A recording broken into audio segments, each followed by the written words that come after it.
वजीर आजम नरेंद्र मोदी 7 मार्च को कश्मीर का दौरा करेंगे। दौरे को लेकर बीजेपी लीडरों और कारकुनों में काफी जोश खरोश देखने को मिल रहा है। दौरे के लिए तमाम तैयारियां मुकम्मल की जा रही है। वज़ीर आज़म एक रैली से खिताब करेंगे। वो मुख्तलिफ तरक्याती स्कीमों का इफ्तिताह करेंगे और संग बुनियाद रखेंगे। बीजेपी लीडर अल्ताफ ठाकुर का कहना है कि अवाम मोदी का बेसब्री से इंतजार कर रही है।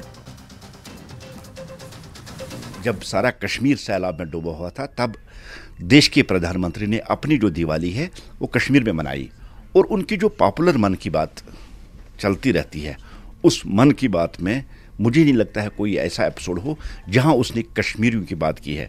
कभी उन्होंने नदरों की बात की, कभी उन्होंने हैंड वर्क जो उसकी बात की, कभी स्नो क्रिकेट की बात की, और खुद उन्होंने जम्मू कश्मीर, खासकर कश्मीर के टूरिज्म की प्रमोशन के लिए, चाहे टुलिप गार्डन हो, चाहे गुलमर्ग हो, या कोई हो, उसकी प्रमोशन हमेशा की है। उस बात से जाहिर होता है कि नरेंद्र मोदी जी के दिल में कश्मीरियों के लिए बहुत ज़्यादा एहतराम, प्यार, मोहब्बत और रेस्पेक्ट है। और आज कश्मीर के भारतीय जनता पार्टी के कार्यकर्ताओं के साथ साथ पूरी कश्मीरी आवाम बड़ी बेताबी के साथ 7 मार्च का इंतज़ार कर रही है कि नरेंद्र मोदी का जो प्यार, मोहब्बत जो उन्होंने कश्मीरियों को दे दिया है, उसके बदले वो उनका दिल खोल कर। वजीर आजम के कश्मीर के आने वाले दौरे पर मरकजी वजीर डॉक्टर जितेंद्र सिंह ने कहा कि जम्मू कश्मीर नरेंद्र मोदी के दिल में खास मकाम रखता है, इसीलिए वो कई बार जम्मू कश्मीर आए। उन्होंने कहा कि आने वाले सालों में हिंदुस्तान दुनिया की तीसरी सबसे बड़ी मईशत बन जाएगी और इसे हासिल करने में ज़राअत, खलाई मईशत और मरीन अहम किरदार अदा करेंगे। अपने पानी के ज़खायर का भरपूर फायदा न उठाने पर सिंह ने साबिक़ा हुकूमतों को निशाना बनाया। पहले तो ये भी हमें बात समाज में समझानी चाहिए कि इस परियोजना का महत्व क्या है। तो 1960 में इंडस वाटर ट्रीटी का संधि का हस्ताक्षर हुए थे। पाकिस्तान में हमारे राष्ट्रपति अयूब खान थे, यहाँ पर तत्कालीन पंडित जवाहरलाल नेहरू प्रधानमंत्री, और उसमें तय हुआ था कि 3 नदियां हमारे हिस्से में आएंगी, जिसमें रावी, सतलुज, ब्यास। 3 नदियां जाएंगी पाकिस्तान के हिस्से में। जब पानी का बंटवारा हुआ उसमें सिंधु, झेलम और चनाब, यानी इसका अभिप्राय ये कि हमारे हिस्से में बड़ा दरिया जो आया, रावी आया। अब सवाल था कि वहां पर एक डैम बना करके उस पानी को रोका जा सके ताकि उसको सिंचाई के काम लाए, और उसका सबसे अधिक लाभ पहुंचना था जम्मू कश्मीर के 2 जिले कठुआ, सांबा, और उस तरफ के 2 जिले गुरदासपुर, और तब तो पठानकोट नहीं बना था, पठानकोट भी जिला बन गया। लेकिन नामालूम क्या, मुझे लगता है ये भी कभी विश्लेषण का एक विषय बनेगा कि 40 साल तक, लगभग 35, क्योंकि 1990 के शुरुआत में ही इसकी योजना के निर्माण का काम तैयार करने की क्रम शुरू हो गया था, लेकिन इसे रोक दिया गया। क्यों इसको रोका गया, क्यों कर इस पे आगे प्रगति नहीं हुई? शायद ये बोर्ड की राजनीति थी, या तत्कालीन सरकारें चाहती नहीं थी कि जो कंडी का इलाका है इसमें भी कोई विकास हो। आज जब ये तैयार हो गया है लगभग, तो 3500 से लेकर 4000 हेक्टेयर तक। जम्मू कश्मीर कांग्रेस के सदर विकार सुलवानी ने श्रीनगर में पार्टी हेडक्वार्टर में प्रेस कॉन्फ्रेंस की। उन्होंने कहा कि बीजेपी किसानों के लिए कुछ नहीं कर सकी। उन्होंने जम्मू कश्मीर में पार्लिमानी इंतखाबात के साथ साथ असेंबली इंतखाबात कराने का मुतालबा किया। वानी ने कहा कि पीएम मोदी इंडिया अलायंस से खौफजदा है। उन्होंने कहा कि जल्द ही वो सीट शेयरिंग पर बात करेंगे। हर कोई लड़ना चाहता है, लेकिन इत्तेहाद में हमेशा अफाम व तफहीम होती है। मोदी के वादी के दौरे पर वानी ने कहा कि मोदी दिन में ख्वाब देख रहे हैं और वो समझते हैं कि कश्मीर में बीजेपी होगी। वो गलत है और उन्हें हमेशा के लिए वादी से उखाड़ फेंका जाएगा। देखिए, जम्मू कश्मीर की टोटल सीटें 5 हैं, लद्दाख लेके 6 हैं। अब कांग्रेस भी बोल रही है हम 4 पे लड़ेंगे, एनसी बोलेगी 4 पे लड़ेंगे, या पीडीपी बोलेगी। उसका मतलब नहीं होता है। जब अलायंस होता है तो तब सीट शेयरिंग में कहीं न कहीं फाइनल टॉक्स हो जाते हैं कि जिसको जो सीट मिलेगी उस सीट पे बाकी पार्टियों को पूरी मदद करनी पड़ती है, और वही होगा। आप देखेंगे कि जहां नेशनल कॉन्फ्रेंस इलेक्शन लड़ेगी, जो हमारे अलायंस पार्टनर्स हैं वो लड़ेंगे, या कांग्रेस लड़ेगी, वहां पे बाकी 2 पार्टियां पूरी मदद करेंगी। और करने में कौन सा अब इलेक्शन है, वो कभी 400 पार बोलते हैं, कभी 50 पार बोलते हैं। क्लेम करने में कुछ नहीं है। लोगों का मन बन गया। आपने देखा जम्मू में मोदी जी का जलसा हुआ, वीएलडब्ल्यूज, चौकीदार, आंगनवाड़ी, आशा वर्कर, एक मुलाजिम, उनकी ट्रेनिंग सेंटर से पुलिस वाले सिविल में लाए गए। कोई मुलाजिम नहीं छोड़ा गया, क्योंकि इनको अपनी जमीन का पता चल चुका है। ये अपनी पावर यूज करके मुलाजमों को लाते हैं। अभी जो आप जलसा देखेंगे 7 को, अगर आपकी प्रेस वालों में हिम्मत होगी वहां लोगों को इंटरव्यू लेना, आप देख लेना। आधे क्या 80% में दावे से कहता हूं, वो 80% लोग मुलाजिम होंगे, डीलर होंगे, चौकीदार होंगे, नंबरदार होंगे, जो जबरदस्त।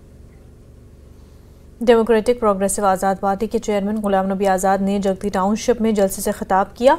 कश्मीरी पंडित की बड़ी तादाद ने इसमें शिरकत की। आज़ाद ने कहा कि दहशतगर्दी से सेक्युलर इक़दार, कश्मीरियत और हर चीज़ को नुकसान पहुंचाया। माइग्रेंट अभी तक वादी में बावकार वापसी के मुंतज़िर हैं। आज़ाद ने कहा कि वो हुकूमत से दरख्वास्त करते हैं कि वादी में तैनात कश्मीरी पंडित मुलाजमीन को जम्मू में मुंतकिल किए जाए जब तक कि वादी में मुकम्मल तौर पर हालात मामूल पर नहीं आते। देखिए, हमने देखा पिछले 3-4 साल में किलिंग हुई और सिलेक्टेड किलिंग हुई, सिलेक्टिव किलिंग हुई। सब पॉलिटिकल पार्टीज और सब सरकारें पहुंच गई उनको कंडोलेंस के लिए, लेकिन आजकल वो चिल्लाते हैं कि हमें थ्रेट आ रहे हैं, रोज टेलीफोन आ रहे हैं, लेकिन हमें कोई पूछता ही नहीं, ना हमारी सिक्योरिटी का, न यहाँ वापसी का कुछ बंदोबस्त। लिहाजा टॉप प्रायोरिटी पे सरकार को राशन और ये जो एम्प्लॉइज हैं कश्मीरी में उनकी सिक्योरिटी का देखना है। नहीं, मैं 2 साल से उसको कह रहा हूं कि तब तक इनको यहाँ लाओ और यहाँ इनको नौकरी दे दो। मैं कभी ये नहीं कहूंगा कि इस घर में बैठ के, यहाँ जगहें हैं उनको नौकरी दे दो। वहां जब 3-4 हजार जगहें खाली, टेम्परेरी 3 जगह वहां बैठो, ठीक, डबल तनख्वाह जाएगी, लेकिन वहां को नौकरी मिलेगी और यहाँ काम होगा। और जब भी जो जाना चाहेगा उस पे अपनी ओरिजिनल सीट पे जाए, जब भी चाहे, एज एंड व्हेन। मैंने पिछली दफा भी कहा था पीएम आएंगे कुछ दे के जाएंगे, तो कुछ बहुत सारे दे के भी गए, बहुत सारे उद्घाटन भी किए। तो मुझे लगता है कि अब जम्मू आए, कश्मीर आएंगे तो वहां भी कुछ दे के जाएंगे।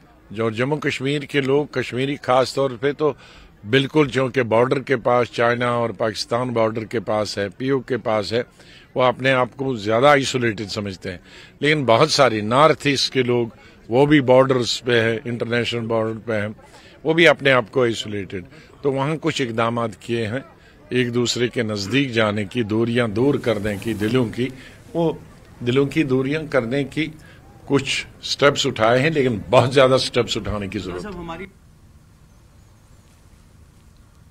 लेफ्टिनेंट गवर्नर मनोज सिन्हा ने जम्मू में यूथ फेस्टिवल में शिरकत की। उन्होंने यूथ फेस्टिवल सीजन 2 का इफ्तिताह किया। सिन्हा ने कहा कि हिंदुस्तान नौजवान नस्ल की तवन्नाई अज़म पर तेजी से आगे बढ़ रहा है।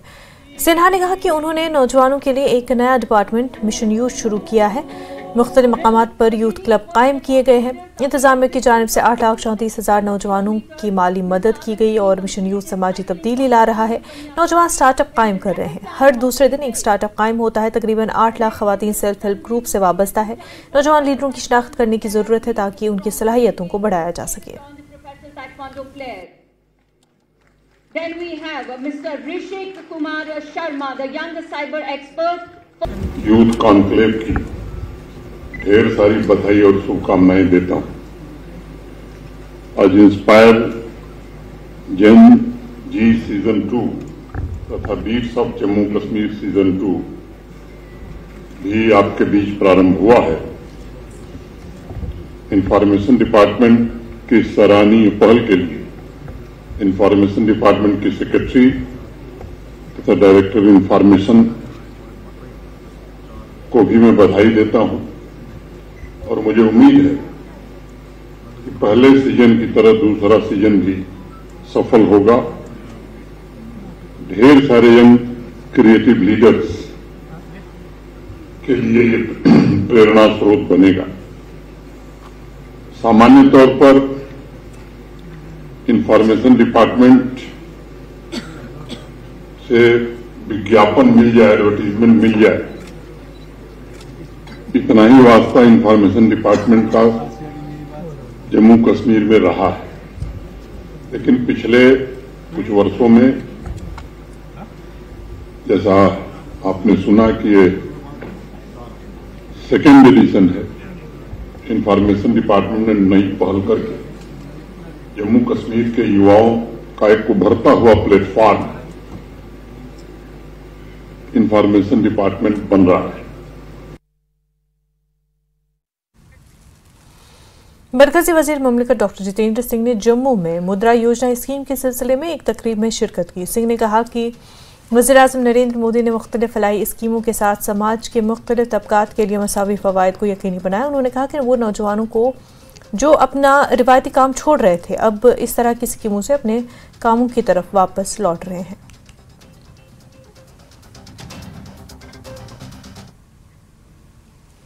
कुपवारा जिले के चकाडूरा मावर हंदवारा में एक दिलदोज़ सानहा पेश आया। एक शख्स ने अपनी बीवी को तेजधार वाले हथियार से वार करके उसे कत्ल कर दिया। पुलिस ने इस सिलसिले में केस दर्ज कर लिया और जांच जारी है। मुलजिम को गिरफ्तार किया गया और इस वाक़े के बाद इलाके में गम गुस्सा और मातम की लहर दौड़ गई है। मुलविस शख्स को फांसी देने की मांग की जा रही है। लोगों ने दिन भर इस वाक़े के खिलाफ एहतजाज किया है। पुलिस ने लोगों को यकीन दिलाया कि लवाहिकीन को इंसाफ फराहम होगा। बताया जा रहा है कि मोबाइल फोन को लेकर हुई बहस इतनी बढ़ गई कि मुलजिम ने अपनी बीवी का कत्ल कर दिया।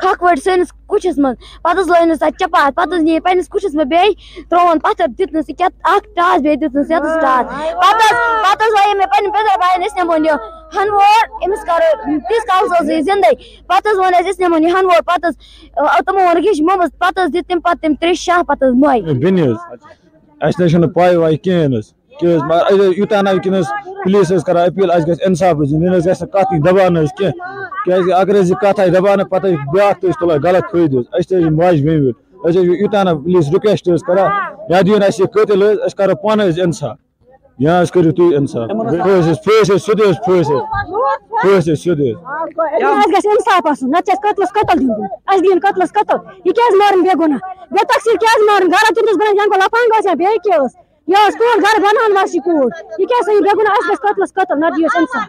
इसको फांसी देना चाहिए क्योंकि अगर यही माहौल इधर चलेगा यहाँ इन माँ बहनों का कोई हिसाब किताब नहीं है, इनको कोई पूछने वाला नहीं है क्योंकि किसी का भाई नहीं है, किसी का बाप नहीं है, किसी का कोई नहीं है। क्या इसका खामुद इसका अपने बीवी के साथ ऐसे अशर करेगा? जब इस दरिंदे ने अपनी बीवी को मार दिया तब यह दरिंदा अपनी बेटी के पास गया, बोला बेटा मैं ये मोबाइल अपने पास रखो क्योंकि मैंने आप लोगों के माँ को कत्ल किया है। वो खुद पुलिस स्टेशन के अंदर रात के 2:30 बजे 3 बजे के करीब गया है।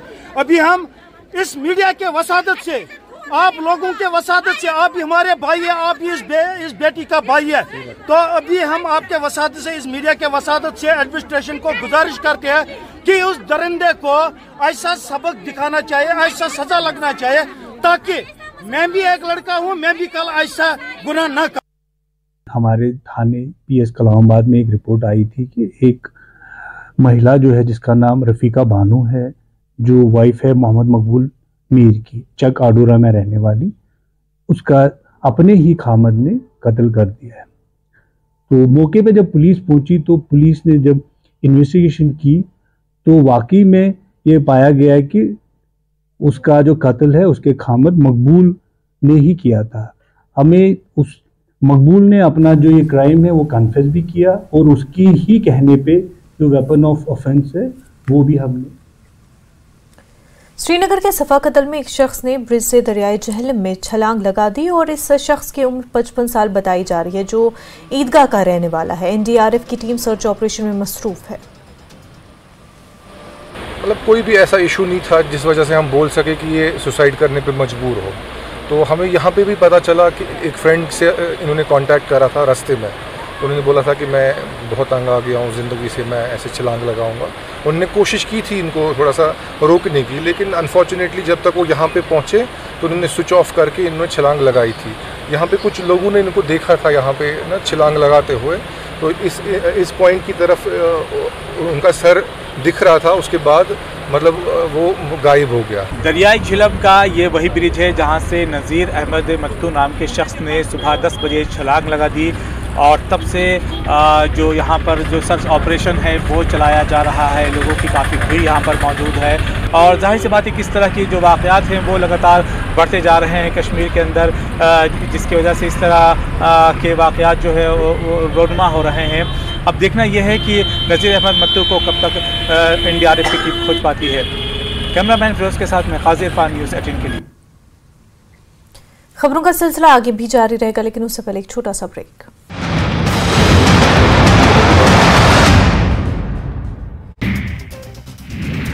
नर्मदापुरम में सीवर लाइन में फंसा मजदूर, एसडीआरएफ की टीम ने मजदूर को निकाला, मजदूर की हुई मौत। गुना में सीएम हेल्पलाइन में शिकायत पर भड़के सीईओ, बार बार शिकायत पर फूटा गुस्सा। हाथरस में नौकरी के नाम पर ठगी करने वालों पर एक्शन, पुलिस ने एक युवक को किया गिरफ्तार, 5 लाख रुपए लेने का आरोप।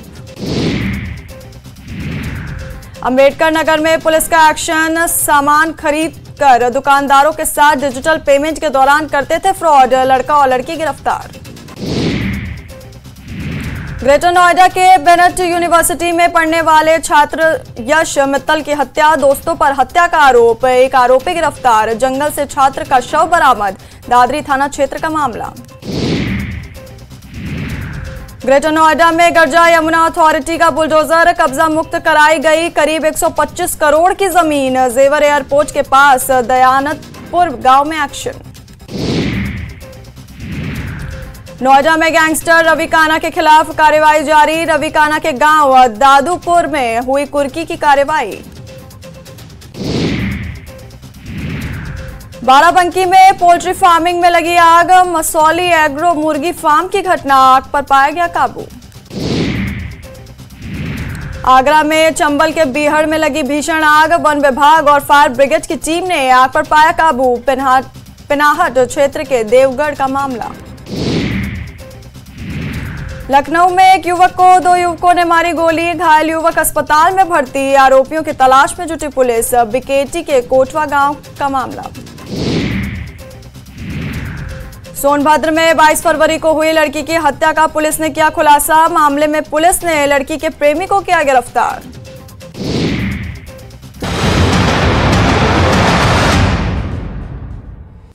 ब्रेक के बाद आपका खैर मकदम है। काउसा नारबल में पावर मंच मार्शल आर्ट एकेडमी ने मंशियात मुखालिफ जानकारी प्रोग्राम का इनेकाद किया। नेशनल कॉन्फ्रेंस के हल्क़े इंतखाब बीरवा के इंचार्ज डॉक्टर मोहम्मद शफी मेहमान खसूसी थे। पुलिस KDO नारबल शराफत अहमद और इमाम जामिया खतीब नारबल मौलाना तारिक अहमद मेहमान नेज़ी वक़ार की हैसियत से मौजूद रहे। खिलाड़ियों की हौसला अफजाई भी की गई।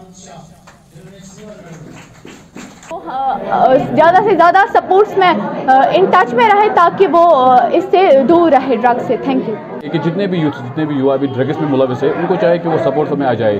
अगर हम अपनी कश्मीर की बात करेंगे, बहुत सारे बच्चे आज ड्रग्स में मुब्तला हुए हैं, तो उनको चाहिए कि वो सपोर्ट्स में आ जाए, अपना बचाव खुद रखे। मैंने जम्मू में गोल्ड मेडल निकाला। आज हमें अपने क्लब में प्रोग्राम था और आजकल बहुत सारे बच्चे ड्रग्स के साथ लगे हैं, वो ड्रग्स छोड़े और एक गेम में आए। खुशी के दिन मुझे मिले हैं, ये उन दिनों में से एक है। मेरी ज़िंदगी की जो तारीख है उसमें ये एक ऐसा सफ़र है जो हमेशा खुशी से भरा हुआ सफ़र रहेगा। ऐसे मासूम बच्चे नेशनल लेवल के अवार्डीज मार्शल आर्ट्स में, यार इससे और क्या। ज़िला तरक्याती काउंसिल पुलवामा के चेयरमैन सईद अब्दुल बारी अंद्राबी ने पंचगामा अवंतीपुरा का दौरा किया और कई अवामी वफूद से मुलाकात की। उन्होंने उनकी शिकायत और मुतालबात सुने।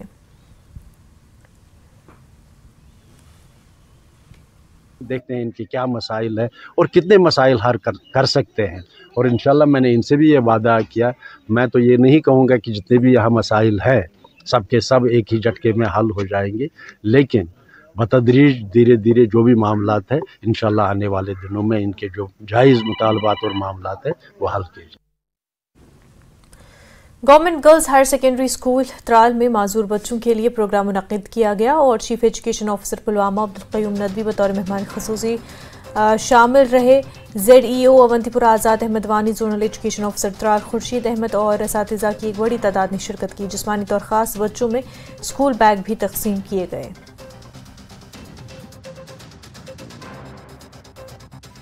आज का एक इम्पॉर्टेंट प्रोग्राम था, ये CWSN का प्रोग्राम था, जो बच्चे चिल्ड्रन विद स्पेशल नीड्स माने जाते हैं, जिन बच्चों को कोई प्रॉब्लम होती है फिज़िकल, कोई फिज़िकल हैंडीकैप है या उसको विजन या हेयरिंग में कोई प्रॉब्लम है, ऐसे बच्चों की असेसमेंट होती है नॉर्मली ये होती रहती थी, लास्ट ईयर जो हुई उसमें कुछ थोड़ी प्रॉब्लम आई थी और मैंने ही पॉइंट आउट किया था कि बच्चे की जो भी आइटम हो, उसकी अगर विजन की है या हेयरिंग की है या उसका कोई और बॉडी की कोई डिवाइस हम दे रहे हैं, वो बिल्कुल स्पेसिफिकेशंस के साथ होनी चाहिए ताकि उसमें बाद में कोई डिफरेंस प्रॉब्लम ना आए।